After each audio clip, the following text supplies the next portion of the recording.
Hello बच्चों, let us read the question. Define the term half-life period and decay constant of a radioactive substance. Write the SI unit and establish the relationship between two. ठीक है? Okay. So let us start the key concept.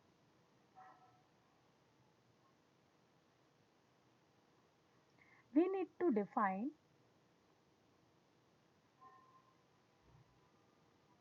half-life period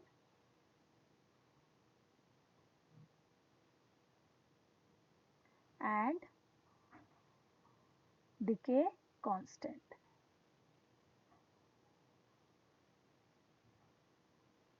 Okay, so let us start defining half-life period. सी, अगर कोई radio isotope है बच्चों, तो वो radio isotope धीरे धीरे क्या होता है, रेडियो एक्टिव सब्सटेंस क्या होते हैं, डिके होते हैं टाइम के साथ. So what is half life period? The time या amount of time, we can write the amount of time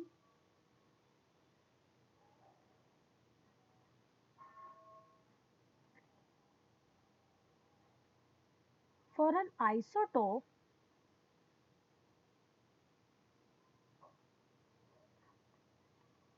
to lose its half of half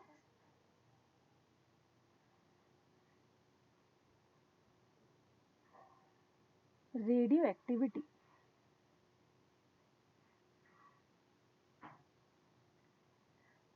है ना कि वो टाइम जिस पर जो ऑब्जेक्ट है या आइसोटोप है वो अपनी हाफ रेडियो एक्टिविटी को लूज कर देता है.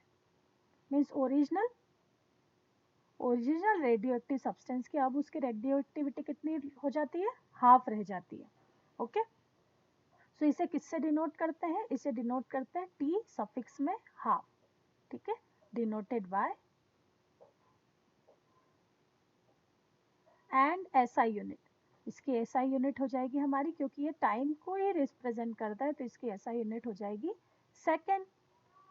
Okay, now we will define decay constant.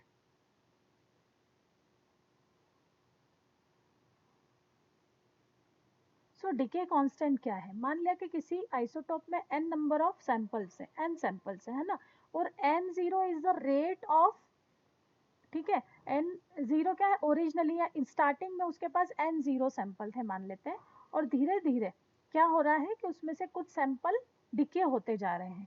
तो एक्चुअल में ये किस प्रोपोर्शनलिटी के साथ डिके होते हैं, सो एक्चुअल में this is the proportionality.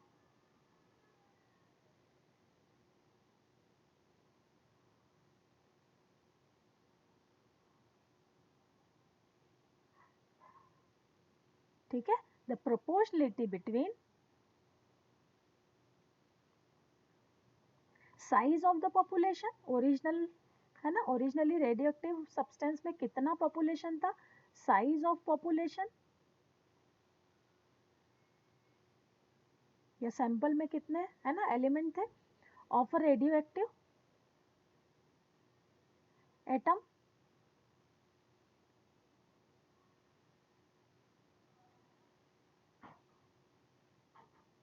element and the rate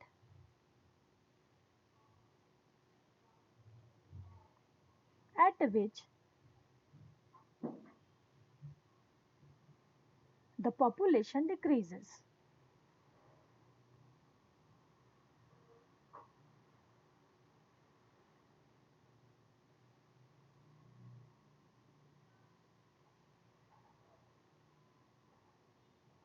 Because of radioactive decay.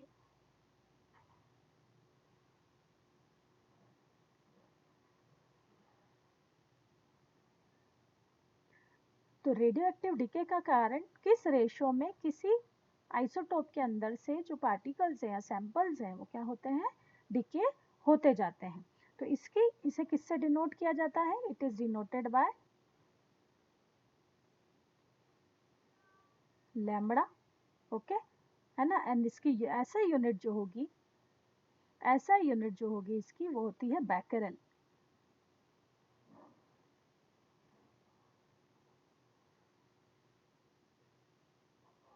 इसे BQ भी लिखते हैं। Okay, where 1 BQ, 1 becquerel is equals to 1 decay per second। Okay, सो हम इसकी ऐसा यूनिट को सेकेंड इनवर्स भी लिख सकते हैं। ओके, नाउ अब अगर हम डीके कांस्टेंट को देखें तो हम क्या लिख रहे हैं कि टोटल नंबर ऑफ सैंपल की जो प्रोपोर्शनलिटी है किससे, rate of change of number of sample. So I will write minus of dn by dt, time के साथ जो सैंपल के इसमें चेंज आ रहा है। So total n is proportional to minus dn by dt लिख सकते हैं। अब यहाँ पर अगर हम प्रोपोर्शनलिटी कांस्टेंट को रिमूव करें, so this will become n is equals to, या हम यहाँ से इस तरह से लिख सकते हैं dn बाई dt और minus dn by dt is equals to minus of lambda into n, जहाँ जो हमारा लैम्बडा है this is called decay constant.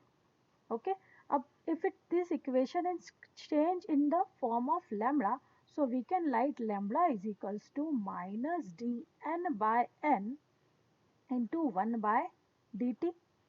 okay, so dn by n means rate of change of, है ना, nuclei per unit, है ना, या पर सेकेंड कह सकते हैं। So this is the probability per unit that a nuclei will decay। So what is decay constant? The probability per unit that a nuclei will decay। Okay, now we'll develop the relationship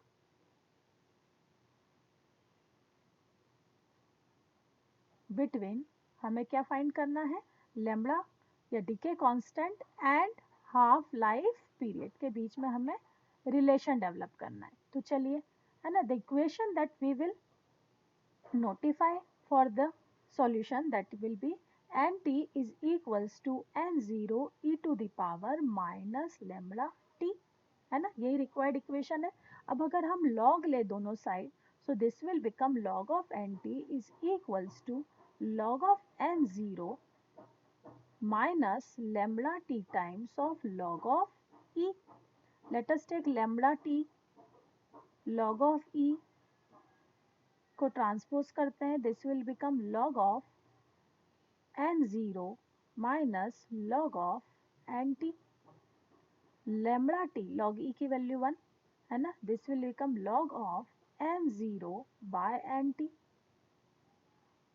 okay, अब यहाँ पर t के लिए half life period को define करना, t will become 1 by lambda log of n0 by nt, or we can write t is equals to 2.303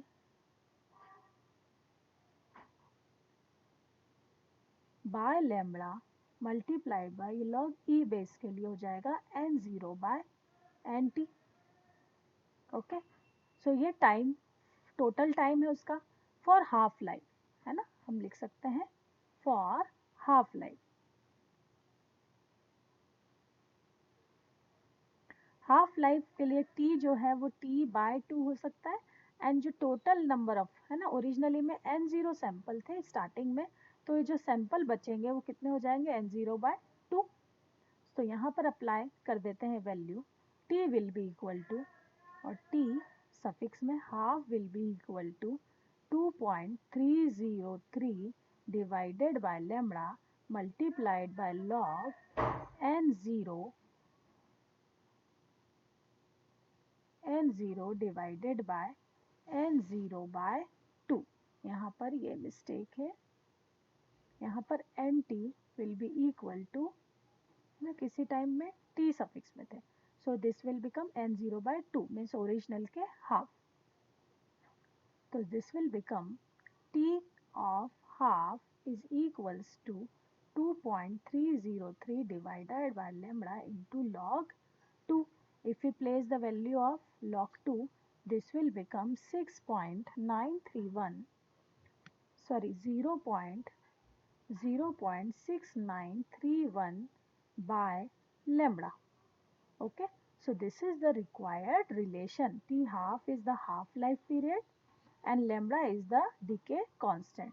So this is the required relation for half-life period and decay constant. Okay, so all 3 points we have done in this question. I hope this is clear to you. Thank you.